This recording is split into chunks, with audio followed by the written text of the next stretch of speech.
to the Huntsman World Senior Games Active Life. My name is Jeff Harding, and I'm sitting in for Kyle Case, who's out of town. Joining me today is Michelle Graves. Michelle, how are you? Sitting in the Jeff Harding seat. Well, I'm great. Yes, I'm you happy are. To be I'm happy to look to my left instead of my right today, so you're definitely sitting in the Jeff Harding seat. Yeah, you got a promotion for the day. That's kind well, of cool. and that's about how long it will last as a day. So big things happening. It's our 30th anniversary.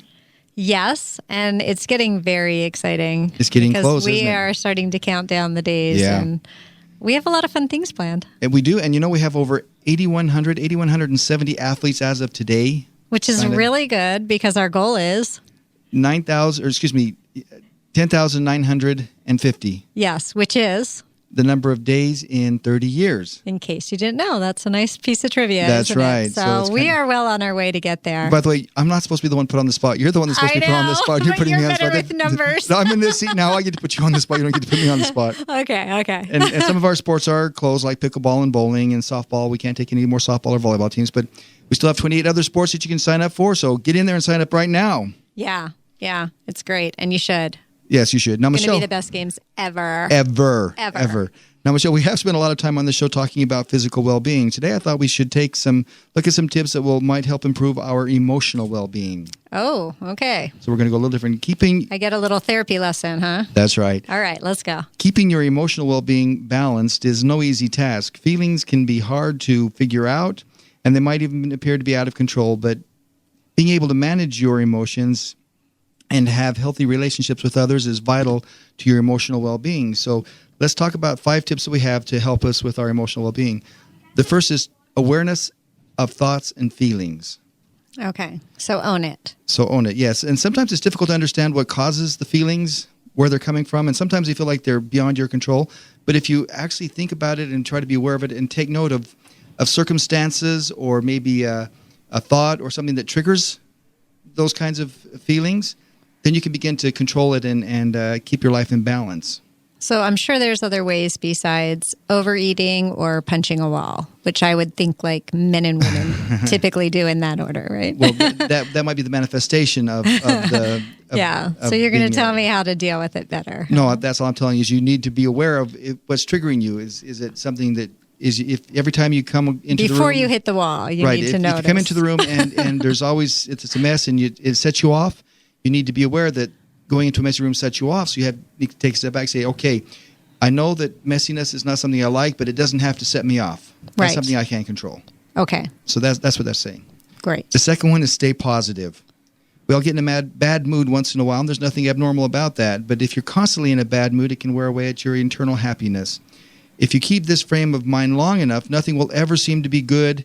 You'll never be happy. Your situations will always be bad. So you need to notice how often you think or say negative things, and then start changing those for positive things. Yeah. Change your self-speak a little bit so that you're saying positive stuff instead of the negative stuff. I had a little situation this morning that I'll just share with you briefly. I was on a bike ride with a friend at the crack of dawn, and a car kind of came right up on us. Uh-huh. And there were 2 lanes, and it was 5:30 in the morning. So there was plenty of room for him. Not a lot of traffic. And it really made me mad. And my friend actually pointed out, let's not let this ruin our morning. And it really made me think, you're right. I'm out here for enjoyment. I'm not going to let this ruin the day, even though it kind of set me off. So that's exactly accountability, right? Perfect just like example. That. Yes. Okay. We have a choice. We can react however we want. We don't have to react negatively or being upset. Right. The next one is ask for help. We all need help sometimes. We don't need to be afraid. There's no stigma anymore to getting help. So if we need help, ask for it. Yeah, and I am glad that that's changing. The next step is keep boundaries, and that's interpersonal relationships. Most people tend to be very nice to each other, but every now and again you'll have somebody who will step on your boundaries, step within what you're comfortable with. You need to let them know in a nice way, you've crossed the boundary. You need to step back on that side of it for your own emotional and mental health. Right. Hold them accountable as well. Right. That's right. I like that. And there's absolutely nothing wrong in setting boundaries in any relationship, whether it be a spousal or familial or a work relationship. You need to set boundaries so that you can control your personal space. Right. And communication is so important. I mean, Yes. that just speaks to that. And the last suggestion is self-acceptance. Yes. We all have that little voice in That's our the head. hard part, huh? Yes, Yeah. we have that little voice in our head, and it's usually not our voice. It's usually somebody else's voice who said that to us, but then we take ownership of that voice, who says we're not good enough or we're fat or we're ugly or whatever. We don't have to listen to that voice. We can reject that voice. We can send that voice away. We don't have to go anywhere with that voice. And we wouldn't let a stranger call us ugly or say that we're fat. Why should we let ourselves do it? I know. I agree. I don't know why we're hardest on ourselves. So we need to be more accepting of ourselves. Yes. Great tips, Jeff. I think there were some good nice tips. Job. Thank you, Michelle. Coming from you, that means a lot. And now, speaking of somebody who can give us some great health tips on mental awareness or mental health wellness, excuse me. Continuing our therapy session, Yes, we have Jared Dupree, Dr. Jared Dupree joining us. Dr. Dupree, how are you? I'm great. Thanks for having me. I'm just going to go to calling you Jared because Dr. Dupree takes too long. No, I appreciate that, dude. All right. So, Dr. Dupree, Dr. Dr. There you go. Dr. Jared.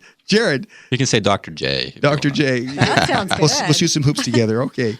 You've been on the show before, so just give our listening audience, in case they're new, a little bit of background about yourself. Yeah, no, I'm from St. George, Utah here. I've been here, 4 or 5 years. Actually, my father's been part of the senior games, I think, for almost 15 years. So I've known about senior games longer than I've known about St. George, to be honest.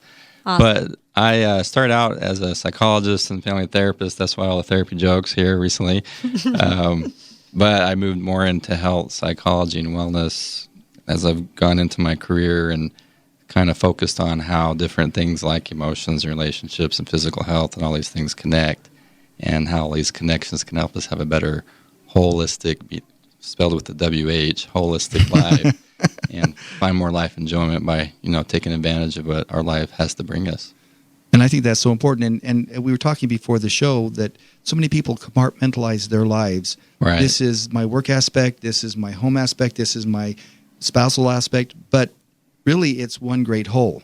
Yeah, it's real natural for us to silo different parts of our lives. But, if you stand back and really look at it, no man lives on an island. All these things are connected. And internally, that's how we work, too. You're just talking about emotions, and emotions are connected neurologically, and they're chemicals, and those connected to our muscles and bones. And so when we feel depressed, we feel achy, and when we feel good, our body feels energized, and everything's connected. It is. It's all interconnected. So we're going to kind of talk a little bit about that, but you started a new venture recently.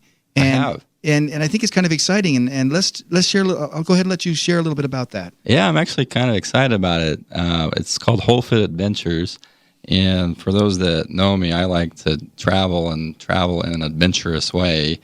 And I've had so many people over the years ask me, I'd like to go on these trips with you. And I said, yeah, that's a great idea.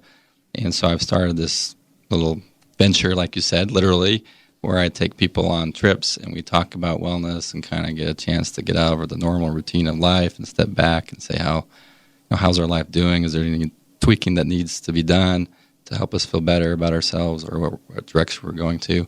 And then 95% of the time, we're having a lot of fun. So that's kind of what I'm doing. Well, and healing can happen when you take away the stress and you're looking at something beautiful or absolutely engulfed in it. So sounds like a good product. well, let's step back and let's look at this from step by step. So what is it that helps us enjoy life more? Yeah, I've worked with so many clients. Like I said, I started as a family therapist, and I hit my 10,000th client a couple of years ago. So I've worked with lots of people. You have. You've seen a few. Yeah, and it's you start to notice over time certain patterns, and the more and more I've worked with people, whether it's in a counseling situation or consulting or wellness coaching, doesn't matter.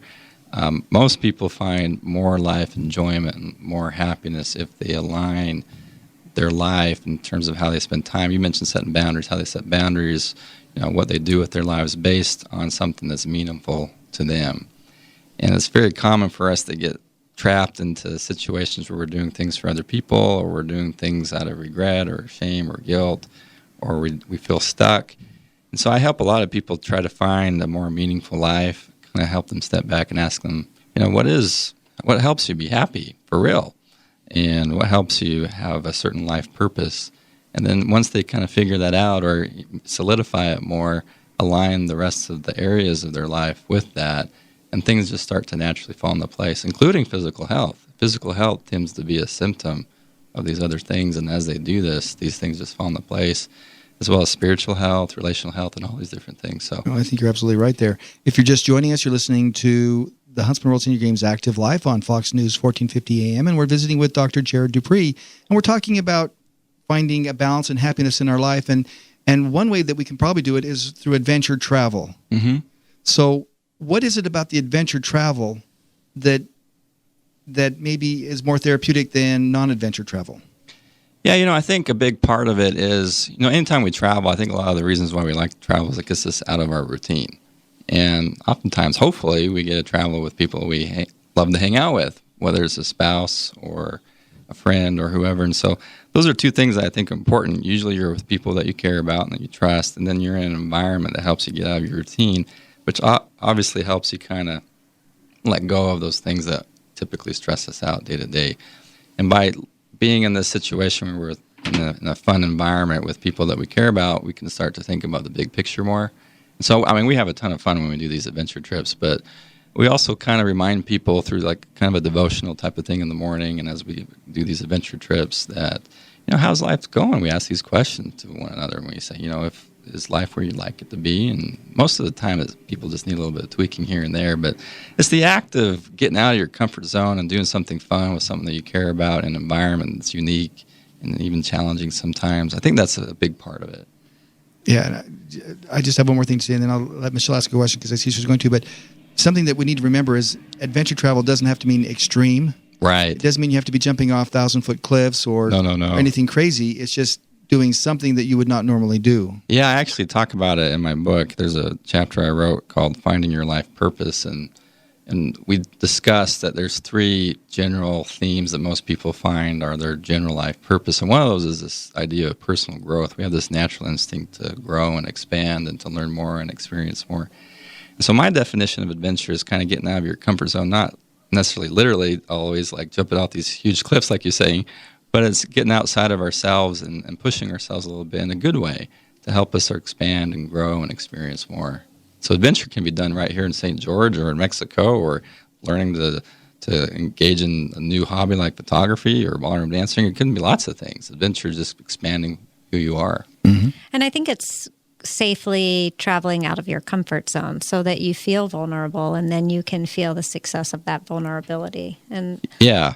And vulnerability is definitely, you mentioned with the emotional wellness tips in the beginning. I actually like that you brought that up because they're excellent in what we're talking about today. But, vulnerability, we know from a scientific perspective, is one of the key ingredients for healthy relationships. And if you think about relationships, we have a relationship, as you mentioned, with ourselves. We have a relationship with our spouse or friends, and also sometimes we have a relationship with God or a higher power. And so this vulnerability piece allows us it almost creates the space to allow us to form the relationship even stronger. And sometimes that's with ourselves as well as others. yeah, I think it has to start with ourselves, and then it can transpire into, our relationship with others maybe. But I was wondering, when you were speaking earlier about tweaking things and finding that balance, have you found any commonalities like among people of where, you can get them to enjoy their life more if they kind of fine-tune a few common things, or are they all different? Yeah, no, there definitely are some common patterns. One, you actually mentioned kind of in your emotional wellness tips. I'll expand a little bit. It's the idea of setting boundaries, and I describe setting boundaries slightly differently. It's learning when to say yes and when to say no. And so some people say yes way too much. It's almost like the martyr syndrome, where they have to make sure everyone's happy and pleased and at the expense of themselves. And what ends up happening is, because we don't take care of ourselves or engage in things that we enjoy, over time we either get depressed or even resentful, and people don't like to be around us, or we get tired. And so actually spending time on ourselves and doing some doing things for ourselves actually helps us be better for others. Then the opposite side is some of us say no too much.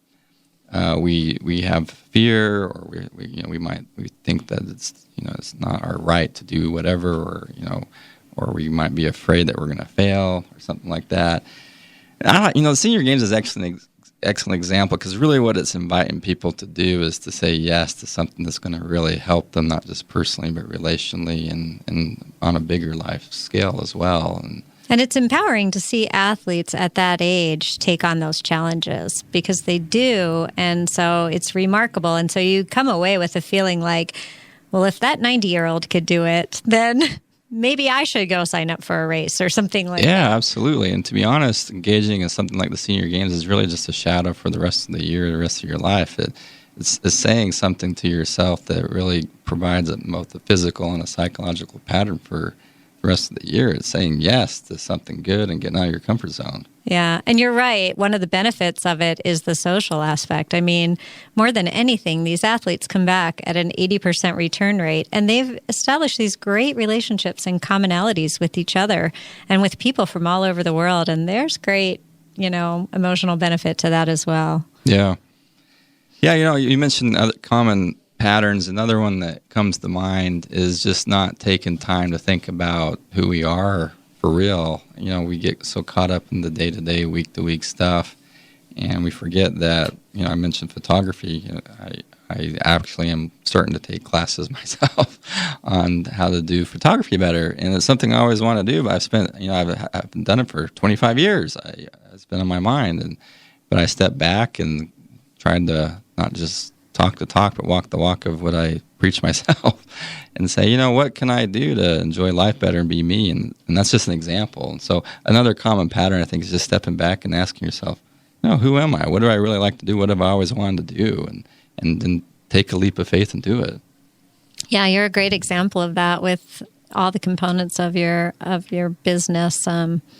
I do like and have read your book if you want to mention it. Gives us lots of great ideas. Yeah, it's called Whole Fit Wellness for Life, and the book was meant to be an example of how we work. It's actually written by 18 different authors. I wrote about a third of it, and each of the authors are experts in their area. So you have the top expert in the country in nutrition, and one on mental health and emotional and relationships and spirituality and life balance, and we all come together, and we do it in a way that's very positive. It's not meant to be guilt-prone or shaming. Is actually very empowering. And then we give tips, that you can actually do. Like today, if you read a chapter, you could take a tip and do something a little bit differently today. And maybe that's the takeaway. Maybe we should all do something a little bit out of our comfort zone and empower ourselves today. Well, and I think I like something else that you said. You said take a tip and try something else, not try everything else, not try to do it all today. Yeah. But try to do something else today. And if it doesn't work for you, try something else tomorrow. If it does work for you, keep that and maybe try something else tomorrow or after a week or whatever. But don't feel like you have to change everything today because that's going to overwhelm you and that's going to put you in a dark place. Exactly. This is more of a lifestyle or a way of thinking where we say, hey, let me experience life. And sometimes we'll experience things that might not work out. That's okay. We'll do something else tomorrow. And sometimes something hits and we keep moving with it. And not being so high pressure on yourself and be more relaxed and accepting of yourself as you let life pass in a good way. So in this adventure travel that you're talking about, what are some of the processes that people might go through as they're trying to discover themselves? What are there exercises they can do even before they go on the adventure travel? Or is there something they can be doing consciously now to try and decide where they're at and how they can improve their lives? Yeah, one of the things I'll often do is when we meet in a coaching session in this type of environment, we ask, what do you enjoy? And it's funny, a lot of people know what they don't like, mm-hmm. but not a lot of people really spend time on what they enjoy. And they'll kind of say the cliche things. But one of my favorite questions I'll ask is, when you were a kid, what were you into? Mm-hmm. And when I was a kid, I was I wanted to be an archaeologist. I actually wanted to be Indiana Jones. That's what I wanted. That's great. And, I thought about it, and that leads to me with my Whole Fit Adventures. It makes sense for why I'm doing what I am today. But, I ask each of those people what you liked as a kid, and it usually will tap into something they haven't thought about for a long time. And I help them kind of think about it more, and then it opens up an area that, is just really pure. As mm-hmm. a child, there's no pressure in terms of you should do this or that. Or you can't do this or that. Yeah, you're really open. And I like going there. So if there's something that you want to do, think about that. And it might not always relate, but think why you like that or you were interested in that, and then how can that apply to you today mm-hmm. in a way that makes sense for you today. So the takeaway from that is don't think about the things you don't want to do. Right. Because we're very aware of those things, the things we don't want to. It's like when you ask your wife, where do you want to go to dinner? I don't care. Do you want to go here? No, I don't want. Do you want to go here? You know no. my wife. I know my wife. Wait a minute. Well, I'm that way too. We're Okay. equally. Well, yeah. I'm here as the leveler. Where do you want to go to dinner? I always have an opinion. Okay, you always have an opinion. Well, I did know that. I did know that. Well, we're running low on time here, Jared. If there was any parting advice you'd give to the folks listening out there, what would that be?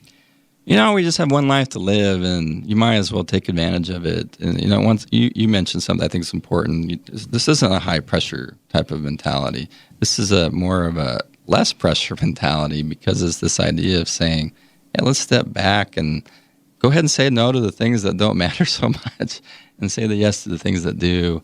And whether that's going on an adventure trip like with us, or doing something simple today, or learning something new, my advice is to step out of your comfort zone and take advantage of who you are and expand yourself on who you really want to be. And once again, you have one life to live, and you might as well. Well, I think that's excellent advice. I do too. I think everyone's lives would be better with that advice if we took a little piece of it and got rid of some of the things that we dislike and add more things that we like. I like that. And it does take courage to do that, because we talk about comfort zone, and comfort can be uncomfortable, but we know it, so we hang on to it. So we need to step out of the comfort zone so that we can see what is truly good for us and what is not good for us. What are we holding on to that's bad for us? Absolutely. Yeah, that's how growth happens. Well, we do have a great job, because we get to see that fun and that success and that champion spirit in our events. So we have a lot of Yeah, we athletes do. that follow Jared's advice. They do, and they tell us about it too. I mean, Yeah. when you talk to them, it's like, I never thought I could do this, but I've been doing it for 10, 15 years now, and it's the best thing, So yeah, we see it. They're remarkable. I'm getting really excited. Well, and time is We getting have a close. great job. We do.